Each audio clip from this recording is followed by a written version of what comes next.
Hello everyone, I am Nikhil Pandey. Welcome you all to my channel Dream Shiksha. Students, in previous session we have discussed General Knowledge Part 11, in which we have discussed the topic the mathematics of life and great scientific masterminds.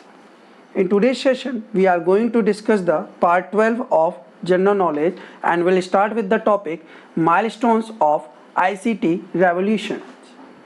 So let's start with the topic. Milestone of ICT revolution. We live in the digital era in which people from any corner of the world can meet each other over the internet. तो हम उस era में आज जी रहे हैं, उस digital era में जी रहे हैं जहां पर हम किसी भी कॉर्नर के वर्ल्ड के किसी भी कॉर्नर से हम किसी से भी बातचीत कर सकते हैं, एक दूसरे को देख सकते हैं थ्रू वीडियो कॉल्स। मीन्स एक इंटरनेट ने ऐसी कनेक्टिविटी बना दी है वर्ल्ड वाइड में कि हम सबसे आज के समय कनेक्ट हैं। The world is more connected then ever. तो वर्ल्ड जो है बहुत तरीके अच्छे से कनेक्ट है जो पहले कभी नहीं था।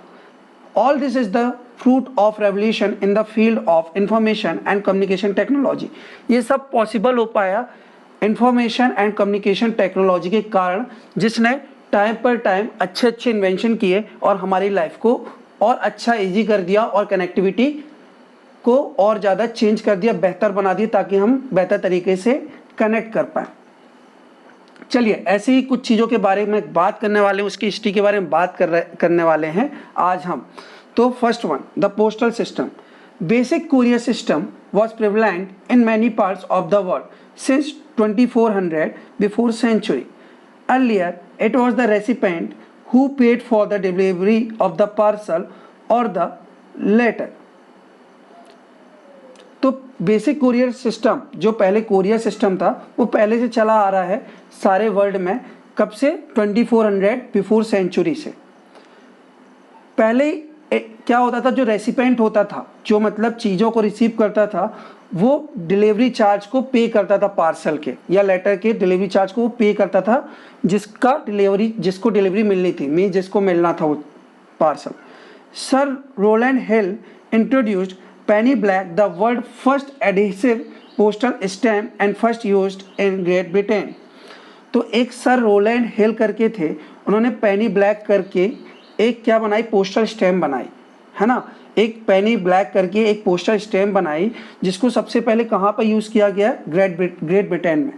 This was the beginning of the modern postal system. तो एक तरीके से ये जो मॉडर्न पोस्टल सिस्टम जो अभी आया है, ये उसकी शुरुआत उस समय हुई थी। ये कब हुआ था? ये सब हुआ था 1840 में। कब पॉसिबल हुआ था ये सब? 1840 में, ठीक है ना। तो ये सारी चीज़ें कोरियर सिस्टम जो बेसिक है चालू हुआ था 1840 से। The next is telegraph. English painter and inventor Samuel Morse developed a code that helped in fast and simple transmission of a complex message across telegraph lines। एक इंग्लिश पेंटर या कह सकते हो आप इन्वेंटर थे, कौन? Samuel Morse. उन्होंने एक कोड डेवलप किया था जिससे आप फास्टली और सिंपल तरीके से अपने कॉम्प्लेक्स मैसेज को भेज सकते हो अक्रॉस टेलीग्राफ लाइन। टेलीग्राफ का लाइन यूज़ करके, टेलीग्राफ लाइन का यूज़ करके आप बहुत ही फास्ट और सिंपल तरीके से अपने मैसेज को कोडेड फॉर्म में भेज सकते हो एक जगह से दूसरी जगह, ठीक है। ये मैसेज थोड़ी से कॉम्प्लेक्स होते थे क्योंकि ये थोड़ी से कोडेड फॉर्म में होते थे तो कॉम्प्लेक्स भी होते थे। तो ये सब कब आया? टेलीग्राफ 1844 में। तो पोस्टल सिस्टम के बाद आया था telegraph in 1844। Next one, telephone 1867। बहुत अच्छे से आपको पता होगा कि अलेक्जेंडर ग्रैम बेल ने टेलीफोन की इन्वेंशन की। Alexander Graham Bell show that the voice of a person can travel and pass message through the voice transmitting machine which was later called telephone. तो अलेक्जेंडर ग्रैम बेल ने possible करके दिखाया word को कि किसी person की voice एक जगह से दूसरी जगह ट्रांसफ़र हो सकती है, पास हो सकती है। किसका यूज़ करके? वॉइस ट्रांसमिटिंग मशीन का यूज़ करके, जिसको हम लेटर ऑन किस नाम से जानते हैं? टेलीफोन नाम से जानते हैं। ऐसा कब हुआ? 1867 में हुआ। कब हुआ ऐसा? 1867 में हुआ। Next, talking about radio. Now Guglielmo Marconi created the first radio broadcast Radio became the most popular medium for sharing and receiving information as well as an effective medium for entertainment. तो गुग्लियेमो Markovnikov थे एक, तो उन्होंने क्या किया था, first radio broadcast किया था। इसके थ्रू आप आसानी से मैसेज शेयर कर सकते थे, इन्फॉर्मेशन को रिसीव कर सकते थे, एज वेल एज इसके थ्रू आप एंटरटेनमेंट भी कर सकते थे। एक मीडियम बन गया था एंटरटेनमेंट का, ठीक है। ये कब बना था? 1895 में। किसने किया था? गुग्लियेमो मार्कोनी ने। Okay, next is television. Talking about television, कब आई है? 1927 में। Communication now took another leap from the world of sound to moving images. The man who is most responsible for the invention of the modern television is John Logie Baird. So, communication का एक नया साधन change हो गया। Now एक और नया change आ गया इसमें टेलीविजन में। अब क्या हो सकता है, साउंड के साथ साथ मूविंग इमेजेस भी आपको मिलेगी। पहले क्या था, सिर्फ साउंड के फॉर्म में सारी चीज़ चल रही थी, अब कम्युनिकेशन ने चेंज कर दी, अब मूविंग इमेजेस के साथ चीज़ें होने लगी। तो man who is most responsible, इस इन्वेंशन के लिए जो रिस्पॉन्सिबल है, टेलीविज़न की जो इन्वेंशन की जो रिस्पॉन्सिबल है वो कौन है? जॉन लेगी बैरेट। कौन है? जॉन लेगी बैरेट। कब हुआ ऐसा? 1927 में। कब किया ऐसा? 1927 में। किसने किया? जॉन लोगी बैरेट ने। Satellite communication. Satellite made phenomenal advancement in the field of wireless communication. The first artificial satellite to be launched from Earth was Sputnik 1 of Russia. तो जैसे ही सैटेलाइट आई, सैटेलाइट ने एक तरीके से बहुत बड़ा एडवांसमेंट किया है वायरलेस कम्युनिकेशन के चीज़ों में। वायरलेस कम्युनिकेशन क्या होता है? जिसमें हम वायर का यूज़ नहीं करते हैं। तो एक तरीके से वायरलेस कम्युनिकेशन का जो एडवांसमेंट हुआ सैटेलाइट के थ्रू हुआ। The first satellite to be launch, जो पहली सैटेलाइट है जो लॉन्च हुई अर्थ से, उसका नाम था स्पुतनिक 1। याद रखिएगा, जो पहली सैटेलाइट थी जो लॉन्च हुई अर्थ से उसका नाम था स्पुतनिक 1, जो कि रशिया ने बनाई थी। कब किया था ऐसा? 1957 में। ऐसा कब किया था? 1957 में। Next is the internet. The first workable model of the internet came with the creation of ARPANET used by the US Department of Defense. तो पहला वर्किंग मॉडल जो इंटरनेट का आया वो कहाँ से आया? ARPANET की क्रिएशन से आया, जिसे यूएस के डिफेंस डिपार्टमेंट ने बनाया था, ठीक है ना। तो पहला वर्किंग मॉडल आया इंटरनेट का विद द हेल्प ऑफ किसका? ARPANET।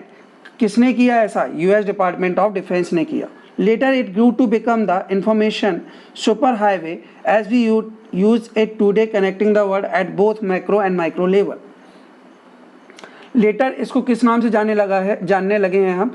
Information super highway. Information का इसको आप कह सकते हो सुपर हाईवे, जो आज पूरे वर्ल्ड में यूज़ हो रहा है एक दूसरे से कनेक्ट करने के लिए मैक्रो और माइक्रो दोनों लेवल पे। ये कब हुआ था? द इंटरनेट कब आया था? 1968 में। कब आया था? 1968 में with the help of US department of defence. Next one is mobile phones. Doctor Martin chopper of Motorola created the first mobile. तो सबसे पहला मोबाइल किसने क्रिएट किया था? डॉक्टर मार्टिन चोपर ने क्रिएट किया था। कौन थे वो? मोटोरोला के, तो मोटोरोला से थे वो, ठीक है ना। तो mobile phone technology since then has grown phenomenally enough to incorporate the power of computer into tablet smartphone device we have today. अब मोबाइल फ़ोन उसके बाद फिर धीरे धीरे बहुत ज़्यादा डेवलप होते गए, टेक्नोलॉजी आती गई। आज एक समय हम स्मार्टफोन क्या करते थे? टैबलेट्स के फॉर्म में यूज़ करते थे, कंप्यूटर टाइप से यूज़ कर रहे हैं, स्मार्टफोन के तरीके से आज यूज़ कर रहे हैं। ये सब फिर इन्वेंशन होते गए। ये मोबाइल फ़ोन आया कब था? 1973 में। किसने काम शुरू किया था? डॉक्टर मार्टिन चोपर ने, ठीक है ना। तो ये मोटोरोला से थे, इन्होंने फर्स्ट मोबाइल बनाया था। Okay, so this is all about the milestone of ICT revolution. Next we will discuss the topic books with benefit. This is your homework. इसे आपको करना है, बहुत ही आसान है, आप बेहतर तरीके से कर सकते हो। If you find any doubt, any query, you can ask me in my YouTube comment box. Okay, I think कि आपको कोई प्रॉब्लम नहीं होगी, it's very easy। तो आपको ये ट्राई करना है, होमवर्क है आपके लिए। Next topic is how time flies. तो इसको हम कर लेते हैं, टाइम के बारे में बात कर लेते हैं।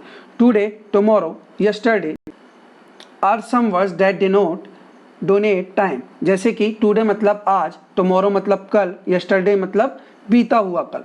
ये क्या करते हैं, एक समय को बताते हैं। But they are certain other words that denote special time period. इसके अलावा भी बहुत सारे वर्ड्स हैं जो किसी टाइम पीरियड को बताते हैं, तो उसी के बारे में हम बात करने वाले हैं। तो आपको मैच करना है टर्मोलॉजीज को, मैं आपको करेक्ट टर्मोलॉजी बताता जाऊँगा, आप मैच लेटर ऑन अपनी बुक से कर सकते हो, ठीक है। मिलेनियम, मिलेनियम का मतलब होता है 1000 ईयर्स। मिलेनियम का मतलब क्या होता है, 1000 ईयर्स।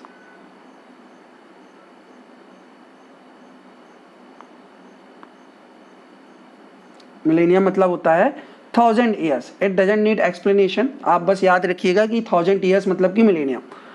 फोर्टनाइट, इसका मतलब होता है 2 वीक, इसका मतलब होता है 2 वीक। नेक्स्ट है सिल्वर जुबली। सिल्वर जुबली का मतलब क्या होता है, फटाफट बता दीजिए, सिल्वर जुबली क्या होगा। सिल्वर जुबली का मतलब 25 years, 25 years, okay.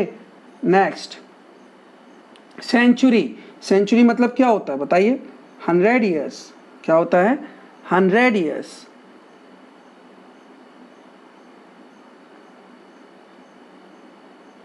Decade, decade का मतलब क्या होता है, 10 ईयर्स।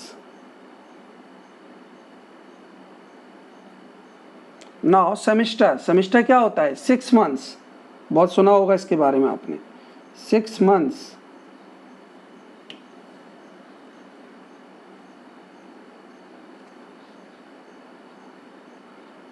okay, now 6 months,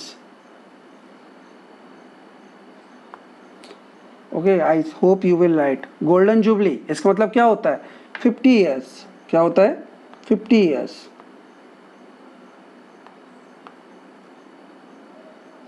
है ना, 50 years। so these are the time flies, okay। तो ऐसा टाइम होता है, इस तरीके से हमने टाइम के बात की। so आज के लिए गाइस इतना ही। I hope you all have understood the session well. आपको मजा आया होगा, मजा आया तो आप कमेंट बॉक्स में कमेंट करके बता सकते हैं sir we have enjoyed the session well. So that's all for today. Thank you. जय हिंद, जय भारत।